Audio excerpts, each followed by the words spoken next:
Iyi ni radiyo BBC gahuza miryango ivugira i Londres kuri metero 19, 25, 31 na 41. Ivugira ku mirongo ya FM mu karere k'ibiyaga bigari no kuri interineti kuri bbcgahuza.com.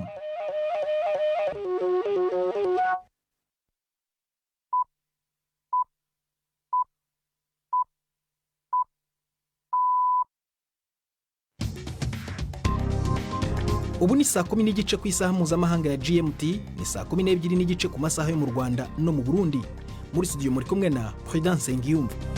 Wiriwe hoteza amatwi BBC gahuza miryango aho uri hose ku isi, ikaze kuri radio no kuri bbcgahuza.com, kuri Facebook live ni mu buryo bw'amashusho ndetse no ku mirongo migufi ya shortwave. Dore ingingo z'ingenzi z'amakuru turambara mu kanya kuri uyu wa gatanu tariki ya 17 z'ukwa gatandatu. Igisirikare cy'u Rwanda cyemeje ko kishe kirashe umusirikare wa Repubulika ya Demokarasi ya Kongo ku mupaka ibyo bihugu bihuriyeho kuri uyu wa gatanu, ariko ngo nta byacitse bihari. Abanyarwanda bakomeze batuze bajye muri gahunda zabo, ni bakira umutima hamwe, suko guverinoma itavuga buri munsi ko ntacyo ikora. Nta byacitse kuri territoire y'u Rwanda bihari. Umwe mu bimukira basaba ubuhungiro mu Bwongereza utoroherejwe mu Rwanda kuwa kabiri yavuze ko atari kuba yaraje mu Bwongereza yaza kumenya gahunda ya leta yo kubirukana. Mu gihe ibibazo by'uburezi ku bana bikomeje gukomera ku mugabane wa Afurika, mu Burundi ni kimwe mu bihugu bigaragaramo abana batishuri ku mpamvu zitandukanye zirimo n'ubukene. Bafashwa gute? Abo dushoboye kubona bahetse ishuri kubera kubura ibikoresho by'ishuri, twagerageza kubaronderera, tugakubita ibipfusi hirya no hino, tubaronka ibikoresho by'ishuri ndetse tukabasubiza ku mashuri. Ariko rero kubera igisigira biba ari byinshi, uburyo nabwo ari buke, yabura baba baguma mw'ibarabara babura ndetse icyo bafasha. Hari n'abaza muganga nk'uko bisanzwe buri wa gatanu. Ibi biganiro biyobowe na Jacques Niyitegeka.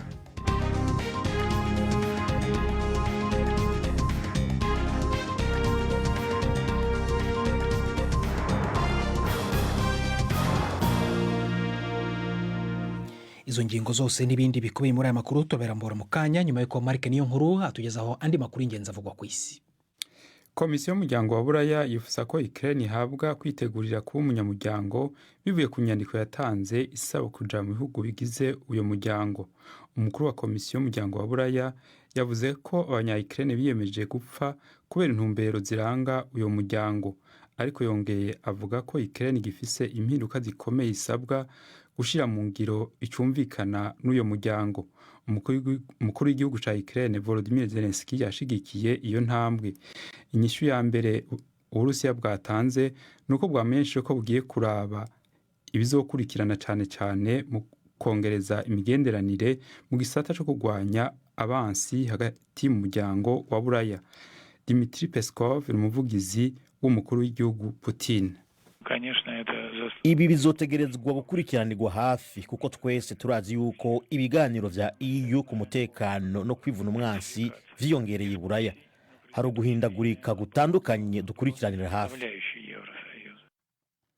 Hagati aho President Putin yaneguye ico yise ingwano y'ubutunzi ibihugu vya Buraya vyatanguje ku Burusiya nyuma yo gutera Ukraine, avuga ko ataco vyashitseko. Mu ijambo riri mu kunegura kwinshi yavugiye mu nama y'ubutunzi yabereye St Petersburg, Putin yavuze ko ivyo bihano bitagira umutwe kandi bifise ingaruka mbi ku mpande zose.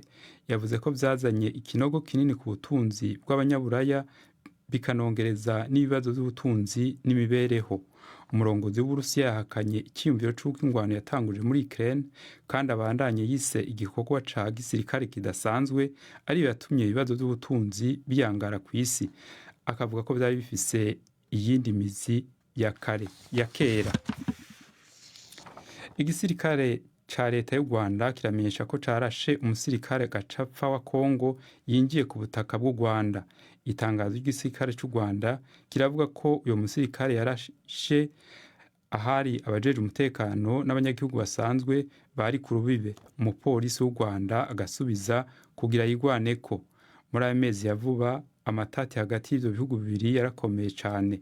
U Rwanda ruhakana ko ruriko rurashigikira inyeshamba za M23.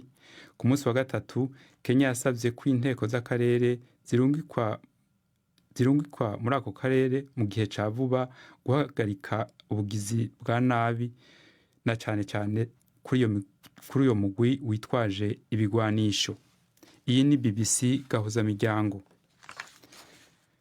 Ubushinwa bwatanguje ubwato bugira gatatu buturamwo indege. Ubu bwato bise Fujian burimwo ubuhinga bwa none bukora nka sumaku buzofata mu kwakira indege nk'ikibuga c'indege. Ni inkuru ya Celia Hutton mushikirizwa na Florentine Kwizera. Hari hashize imyaka 5 ubwo bwato Fujian buteye bwa kibuga c'indege ubwa mbere bukorewe mu Bushinwa buriko burubakwa. Haracari igihe kugira ngo butangure gukoreshwa, ariko rero ni ikimenyetso gikomeye ku Bushinwa. Ubushinwa bufise bene ubwo bwato butatu, bukaba buri inyuma cane ya Leta Zunze Ubumwe za Amerika zifise 11, ariko rero nta kindi gihugu kivyababa. Uretse nico, ubwo bwato Fujian bushobora kwikorera amatoni 80,000, bisigura yuko ubushobozi bwabwo bwababa ubw'ubuzu bwa mbere muri Leta Zunze Ubumwe za Amerika. Ibi bizoca vyorohereza igisirikare c'Ubushinwa muri kino gihe kiriko kirondera kwerekeza inguvu mu burengero bw'ibahari Pacifique. Ikindi kandi izina babuhaye rya Fujian ni izina ry'intara iri ku nkengera z'amazi ahahereranye na Taiwan, izinga ryigenga, ariko gushika ubu Ubushinwa bugifata yuko umunsi uri izina buzoteba bukagarura. Abategetsi mu Buhindi bahagaritse amagari ya moshi arenga 200 inyuma y'imyerekano yo kwiyamiriza integuro nshasha yo kwinjiza abantu mu gisirikare. Muri iyo myerekano habaye ugusambura ibituro vy'amagari ya moshi, hongera haturirwa n'ibice bigize amagari ya moshi. Umuntu umwe yapfuye yishwe mu manuko bw'ico gihugu inyuma y'aho umupolisi yarasa kugira yirukane imigwi y'abantu bari bateye igituro ca gari ya moshi. Muri leta ya Haryana abategetsi babujije imigwi y'abantu hafi y'umugwa mukuru Delhi, bongera barashana internet ku matelefone ngendanwa mu kiringo mfata kibanza. Iyi nteguro nshasha yo kwinjiza abantu mu gisirikare itanga amakontra y'imyaka 4 gusa. Ntibategekanirize imfashanyo zo kuja mu zabukuru, mu gihe integuro yahora yabemerera gukora gushika ku myaka 17. Leta ivuga ko iyo nteguro izofasha mu kugabanya ubukene bw'akazi muri ico gihugu na cane cane ku bakiri bato. Igipolisi muri Senegal cugaye inzira zigenda ku murongozi atavugwa na leta Ousmane Sonko. Yari yatumye ko imyerekano uyu munsi yo guhakana ingingo ikura abakandida ku rutonde rw'abashinga amateka mu matora yitezwe mu kwezi kuza. Uyu ni umugambi utemerera we n'abandi bakomeye batavuga rumwe na leta kwitoza. Amakuru avuga ko amabarabara aja ku nzu ya Sonko muri komini bamwo abakire mu gisagara ca Dakar yarimwo amabariyeri n'abapolisi bitwaje inkinzo. Abashigikiye bagerageje kwegera iyo nyubako basubijwe inyuma. Jacques Prudent Bawarire. Urakoze Mark, niyo nkuru kuri ayo makuru ya BBC.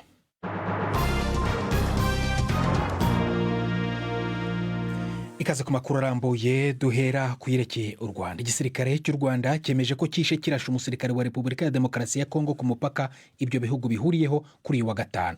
U Rwanda ruvuga ko uwo musirikare yinjiye ku butaka bwarwo atangira kurasa abashinzwe umutekano n'abasivili mbere y'uko abapolisi b'u Rwanda bamurasa agapfa. Umubano w'ibihugu byombi umeze nabi cyane muri iyi minsi kuva inyeshyamba za M23 zatangira kurwana n'ingabo za Kongo muri Kivu y'Amajyaruguru. Kinshasa ishinja Kigali gutera inkunga abarwanyi ba M23. Ibirego abategetsi b'u Rwanda bahakana bivuye inyuma. Inkuru irambuye twateguriwe n'umunyamakuru wacu Siriake Muhabonayo mu biro bya BBC Nairobi. Igisirikare cy'u Rwanda RDF cemeje ko hari umusirikare wa Kongo yarashwe arapfa inyuma yo kwinjira akarasa kandi agakomeretsa abantu muri Rubavu mu Rwanda ku mupaka ivyo bihugu bihana. Itangazo rya RDF rivuga ko uwo musirikare wa Kongo atamenyekanye umwirondoro wiwe yarafise inkoho yo mu bwoko bwa Kalashnikov. Iryo tangazo ribandanya rivuga ko uwo musirikare yakomerekeje abapolisi babiri b'u Rwanda imbere y'uko mugenzi wabo nawe amurasa akamwica. Uwo musirikare wa Kongo ngo yiciwe ku metero 25 imbere ku butaka bw'u Rwanda. Umugwi w'abahinga ba gisirikare bo mu karere basanzwe bagenzura bakanatohoza ibibazo by'umutekano bariko baragendera akarere ka Petite Barrière. Icuka cifashe nabi hagati y'u Rwanda na Kongo yagiriza ico gihugu gufasha umugwi witwaje ibirwanisha wa M23 mu ntambara irimwo n'ingabo za Kongo mu ntara ya Nord Kivu. Ku ruhande rwa Kongo ku mupaka ihana n'u Rwanda hakurya yaho uwo musirikare yiciwe muri iyi ndwi habaye imyiyerekano y'abanyekongo yo kwiyamiriza u Rwanda. u Rwanda rurahakana ivyo ruregwa na Kongo. Ku munsi wa gatatu urwego rukuru rujejwe umutekano muri Kongo rwarasavye leta y'ico gihugu guhagarika amasezerano yose rufitaniye n'u Rwanda kubera ibitero rwagirizwa kugira kuri ico gihugu. Itangazo ry'inama y'urwo rwego idasanzwe yari irongowe n'umukuru w'igihugu Felix Tshisekedi yasavye leta arongoye gutegeka u Rwanda gukura ako kanya nyene ingabo zarwo zinyegeje inyuma y'umugwi bise uwiterabwoba wa M23 ku butaka bwa Kongo. Siriake Muhabonayo, BBC Gahuzamiryango, Nairobi. Urakoze Siriake Muhabonayo. Turagaruka mu kanya kuri icyo kibazo nyine mu Rwanda kuko mu kanya Kigali harimo harabera ikiganiro n'abanyamakuru gisobanura kuri icyo kibazo. Ariko reka duhere mu Burundi. Ejo hashize kuwa kane wari umunsi mpuzamahanga witiriwe umwana wa Afurika, International Day of African Child.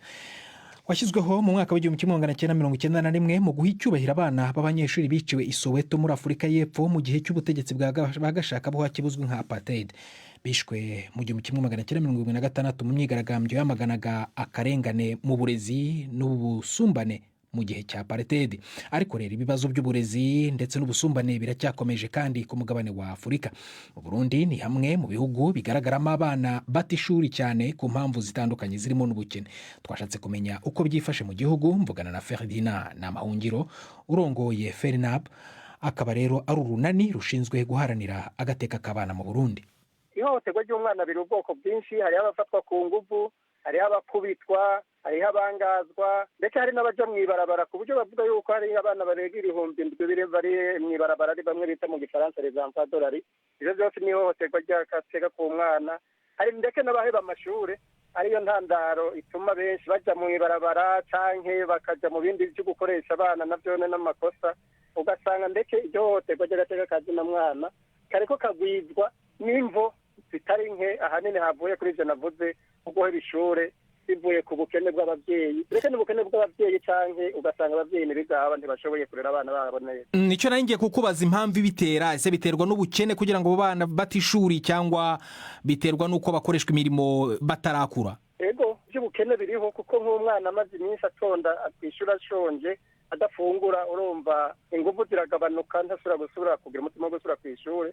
Ariko ahandi hariho ibiterwa n'abavyeyi novuga b'ibigaba badashaka kuriha ibikoresho by'abana, ahubwo acamubwira ati nta kamaro kuja kw'ishure, mbona n'abize batariko barakora atabuze bafise, canyabona urabe ico ukora. Iyo agacamukoresha n'ibikorwa by'inguvu kandi ataragera gukora, ahubwo hera umwana wo kwiga kugira ategure kazoza kiwe. Ariko rero hariho n'abandi baheba amashure kubera abavyeyi usanga babanira ko hariho abana base batabemera, hariho abana bavuka ku bakobwa base ntibabandike ntibandikwa abo bana, ugasanga arabuze uko agira umwana acaja mw'ibarabara, numva agateka kiwe kaba kahohotewe. Nta kintu itegeko rivuga ko umwana kuba avukijwe uburenganzira bwo kujya mu ishuri abavyeyi be nta kintu babibazwa? Ubundi navuze ko abavyeyi batabikora abavyeyi b'ibigaba bategereza guhanurwa, n'ubundi n'iki cyo dusha turakora guhanura ko boshira abana babo kw'ishure. Ubundi nta muvyeyi atari kigaba yo kubakwa kureka umwana wiwe kwaja kw'ishure. Iyo urebye mwebwe mu bikurikirana umunsi ku munsi, icyo kibazo kirimo kiragabanuka cyangwa kiriyongera mu gihugu? Ndabona ku bwanje turavye n'ibitigiri kiratera kigabanuka kubera amashure ni menshi yaragwijijwe, hariho abaheba kubera baja kwiga kure, ariko ubunye kubera novuga ko atabenshi baciga kure, ibitigiri biragenda biragabanuka. Kuko urabona nk'umwana w'imyaka 6 kuja gutonda kilometero 8 9, urabona ko byari bigoye asanga yaheze. Ariko ubu kubera amashuri bayagwijije, ibitigiri n'ukuri by'abana biga bitera biduga. Abo ngabo rero batagira amahirwe yo gukomeza mu mashuri cyangwa se bakajyanwa mu mihanda, hari ikintu mu muryango wawe ubamarira bigenda bite? Ahacu turagerageza tugahimiriza, ariko no kubera uburyo buke dufise turagerageza nk'abo dushoboye kubona bahetse ishure kubera kubura ibikoresho by'ishure, tukagerageza kubaronderera tugakubita ibipfunsi hirya no hino tukaronka ibikoresho by'ishure ndetse tukabasubiza ku mashure. Ariko rero kubera igitigiri biba ari byinshi uburyo nabwo ari buke, yabura baba baguma mw'ibarabara babura ndetse icyo bafasha. Hari n'ibigaba naho boronka babafasha usanga bafise umutima wo guca basubira mw'ibarabara. Ubu muri rusange mufasha abana bangahe? Nk'ibitigiri byabo tumaze gufasha nk'uyu mwaka baho tuvuga twasubije kw'ishure twarihiye ibikoresho ni hafi nk'amajana 35. Ferdinand Ntamahungiro akaba ari umuyobozi wa FENADEB mu Burundi atugejeje ku isa 12 zirenze iminota 46 mu Rwanda no mu Burundi. Hano i London mu Bwongereza ni saa 11:44. Yini BBC Gahuza Miryango yumva no kuri Kisoro FM muri Uganda cyangwa se kuri bbcgahuza.com cyangwa se kuri Facebook live mu buryo bw'amashusho. Mukanya turagaruka ku makuru arambuye. Ndi Prudence Ngiyumva.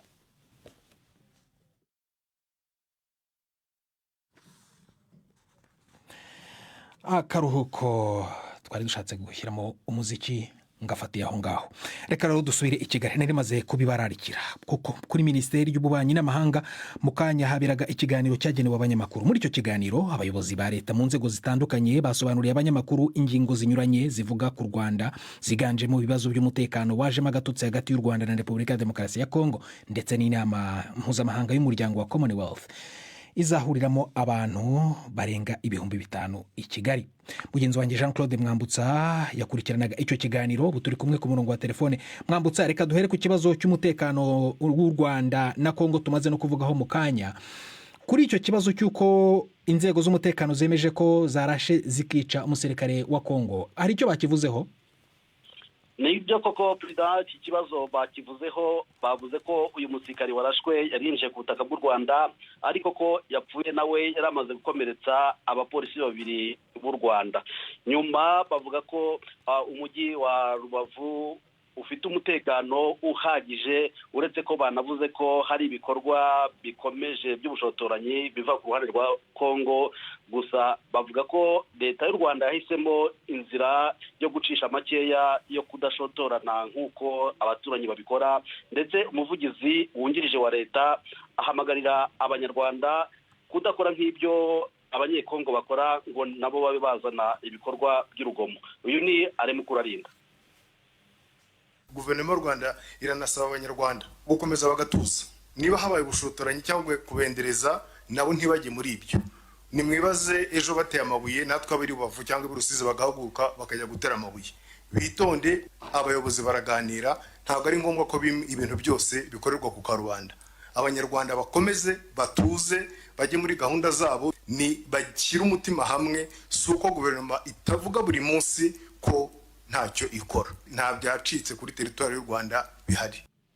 Mwambutsa, uwo ni Aremukuru Arinda ati nta byacitse. Ariko icyo kiganiro kibaye hashize umunsi umwe Perezida Uhuru Kenyatta wa Kenya atangaje ko umuryango wa Afurika y'Uburasirazuba uzohereza abasirikare bo kujya gufasha Kongo kurwanya imitwe yitwaje intwaro muri kariya karere ka Kongo. Muri iyo mitwe kandi harimo na M23, kandi Kongo irashinja u Rwanda ko rufasha uwo mutwe. Hari umucyo abategetsi bavuze kuri icyo kibazo? Umunyamabanga wa leta muri Minisiteri y'Ububanyi n'Amahanga Nshuti Manase niwe wavuze kuri iki kibazo. Yavuze ko azi ko uyu mutwe w'ingabo utegurwa koko, kandi ko n'uruhande rw'u Rwanda rwagize uruhare mu kuwutegura, ndetse ko ubu imyiteguro igeze kure.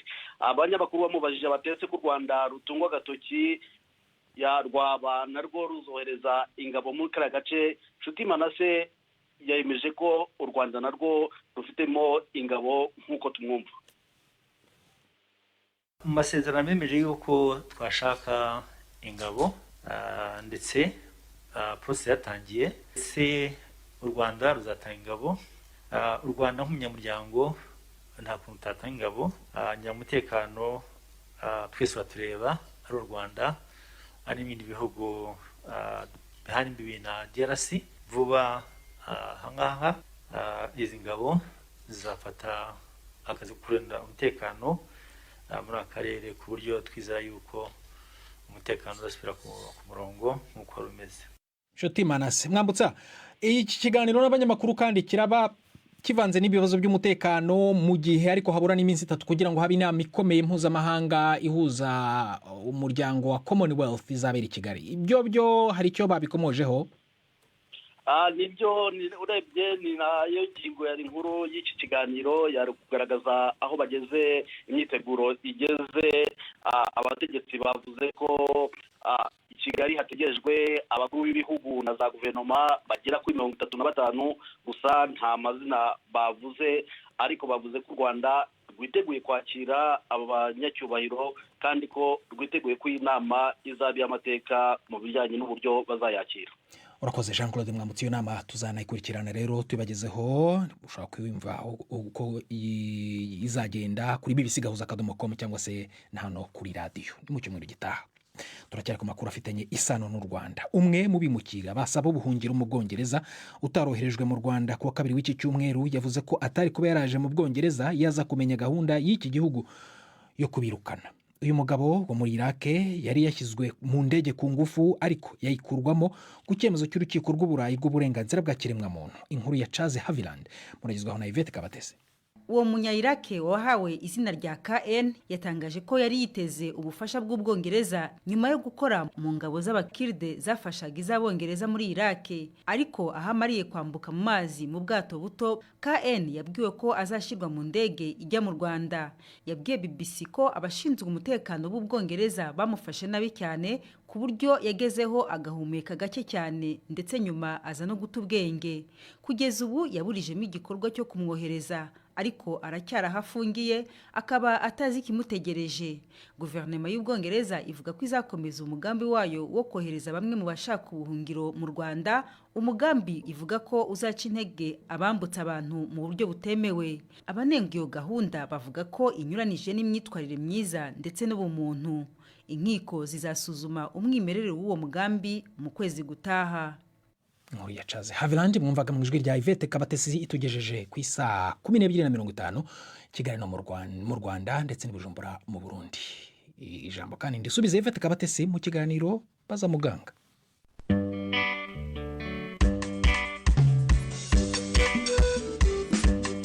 Mwiriweho neza. None turaganira ku ndwara bita nephronite vestibulaire, ni ukuvuga kugira isereri ariko iturutse mu mikorere y'ugutwi iba yahungabanye. Turi kumwe na muganga Kayitesi Batamuriza mu ivuriro Human Hood.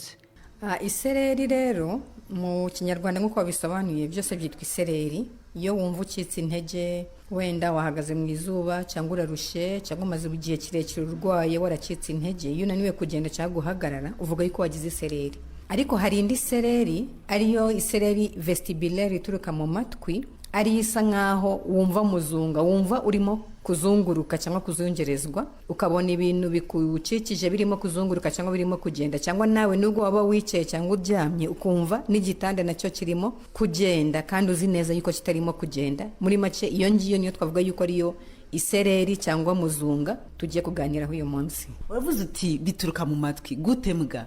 Amatwi agenewe ibintu bibiri. Icya mbere ni ukumva, icya kabiri ni ugufasha umuntu kuba yumva ahamye, ahagaze neza, adafite imbalance. Rero utwo tugingo two mu matwi dufasha mu ruhande rwo kumva uhagaze neza, nyine utari butembe cyangwa utari bugwe, haba dutatu, navuga dutatu mu gutwi kw'iburyo na dutatu mu gutwi kw'ibumoso. Yandi uko nabivuga mu buryo bworoshye dushire ku munzani. Muri make niba nshaka gupima isukari ikiro kimwe, ngomba gushyira ikiro cy'isukari ibumoso, noneho ngashyiraho akabuye k'ikiro iburyo. Iyo ibyo bintu bitangana biba bivuga yuko uruhande rumwe ruremereye kurenza urundi ruhande, bigasa nkaho wa munzani urimo gutembera ku ruhande ruremereye kurenza urundi. Rero no mu matwi nako niko bimeze. Ugutwi kw'iburyo kugomba gutanga ubutumwa cyangwa message ingana na message irimo gutangwa no gutwi kw'ibumoso. Muri make amatwi yombi agomba gutanga ubutumwa bungana mu bwonko kugira ngo ubwonko busobanukiwe uko umuntu ahagaze. Mu gihe ubutumwa bw'iburyo n'ubw'ibumoso bye mu bwonko bitangana, bituma umuntu yumva adashikamye cyangwa adahamye neza, asa nkaho arimo gutemba, ariyo muzunga, ku mpamvu z'uko uruhande rumwe n'uruhande rwa kabiri birimo kunyuranya mu butumwa ubwonko burimo kwakira. Ubwo rero twabwita uburwayi muga? Yego, ni uburwayi buterwa n'impamvu zitandukanye ariko bwose bugaragarira muri muzunga. Impamvu ya mbere uri gushobora kugira nk'ubwandu, cyane cyane ubwandu bwa virusi bwashobora kugera mu amatembabuzi aba muri utwo twanya two mu matwi navuze, bigatuma hadakora nk'uko hakwiye. Iyo harwaye utwoya twaho dusa nkaho imbaraga zatwo zigabanutse, yenda tuvuge ngo tubaye paralyze cyangwa tubaye nkaho dusinziriye tudakifite imbaraga. Rero mu ruhande rwagize ikibazo, iyo rudafite imbaraga rukaba rutarimo gutanga ubutumwa mu bwonko, ariko urundi ruhande rurimo gutanga ubutumwa mu bwonko, iyo nihindukije mu buryo ubwo ari bwo bwose, uruhande rumwe nagwo rubwira ubwonko ko nanyeganyeze, ariko urundi rukabwira ubwonko ko nanyeganyeze. Muri make iyo iki kibazo umuntu yakigize agira ibimenyetso byo kugira iyo muzunga mu gihe kirenze n'iminsi 5, abaruka afite isesemi adashobora no kugenda, yagenda agatemba akagwa kubera ko umubiri we utarimo gushobora kubona ubusugire bwo gushobora guhagarara nk'uko bikwiye. Ubwo ni ubwoko bwa mbere. Ubwoko bwa kabiri, ayo matembabuzi twavuze mu matwi agira ikigero gikwiye. Hari ubwo rimwe na rimwe aba menshi ariko ntasohoke nk'uko bikwiye, ugasanga muri uko gutwi kwagize icyo kibazo hasa nkaho hareze. Iyo hareze umuntu akagira injereri, akumva ugutwi kumeze nk'ukuzibye cyangwa kurimo amazi, no kumva nabyo bikagabanuka. Akagira ibimenyetso by'iyo sereri iminota irenze 30, ariko bikazagenda icyo kibazo cyaba bikagaruka, cyashira bikagenda, cyagaruka bikagaruka. Ariko buri uko bigarutse biza bifite ubukana burenze ubwa mbere, n'amatwi nayo akagenda arushaho kwangirika. Iyo ngiye itandukanye na ya indi ya mbere, kuko indi ya mbere twavuze ashobora gukomeza kumva ariko akaba afite ikibazo cy'isereri. Ubwoko bwa gatatu bwo nkuko navuze yuko hari utwo tugingo dutatu. Muri utwo tugingo harimo amatembabuzi, ariko hakaba harimo n'utubuye tumeze nk'utwunyu. Iyo utwo twunyu twavuye mu mwanya watwo dusa nkaho tuzerera muri ayo mazi, bituma uburemere bw'amazi muri urwo ruhande butandukana n'uburemere bw'amazi mu ruhande rundi ruzima. Urugero, niba utubuye twavuye mu mwanya watwo iburyo, bituma amatembabuzi yo mu gutwi iburyo aremera kurenza amatembabuzi y'ugutwi mu ruhande rw'ibumoso. Bituma message ijya mu bwonko zitangana. Ubwonko bubwirwa ko uruhande rumwe rukigenda ariko urundi ruhande rutarimo kugenda, bigatuma n'ubundi ukomeza kugira isereri. Ariko icyiza nuko iyi nibwo bwoko bw'isereri bukunda kuba mu bantu benshi, ariko iyo ufashwe ibimenyetso byayo ugira isereri igihe kigufi, ubusanzwe kitagize no ku munota umwe. Umuntu arakubwira ngo iyo njyamye ibumoso nkahindukira iburyo ngira isereri, ariko nabwitinda. Kuri bamwe bagira isesemi bakanaruka, abandi bo ni icyo kibazo cy'iyo sereri gusa, ariko nta kibazo cyo kumva baba bafite, nta kibazo cy'injereri baba bafite, nabwo bafungana mu matwi ngo bumve ko hazibye. Ibyo nabyo n'ubundi bigaragarira muri ibyo bimenyetso, nuko hari ibizami tubakoresha tukabashyira mu ruhande rumwe bakagira isereri, mu rundi ruhande ntibagire isereri. Nabwo bivurwa ari uko utwo tubuye dusubijwe mu mwanya watwo. Ubwo ni ubwoko bwa gatatu.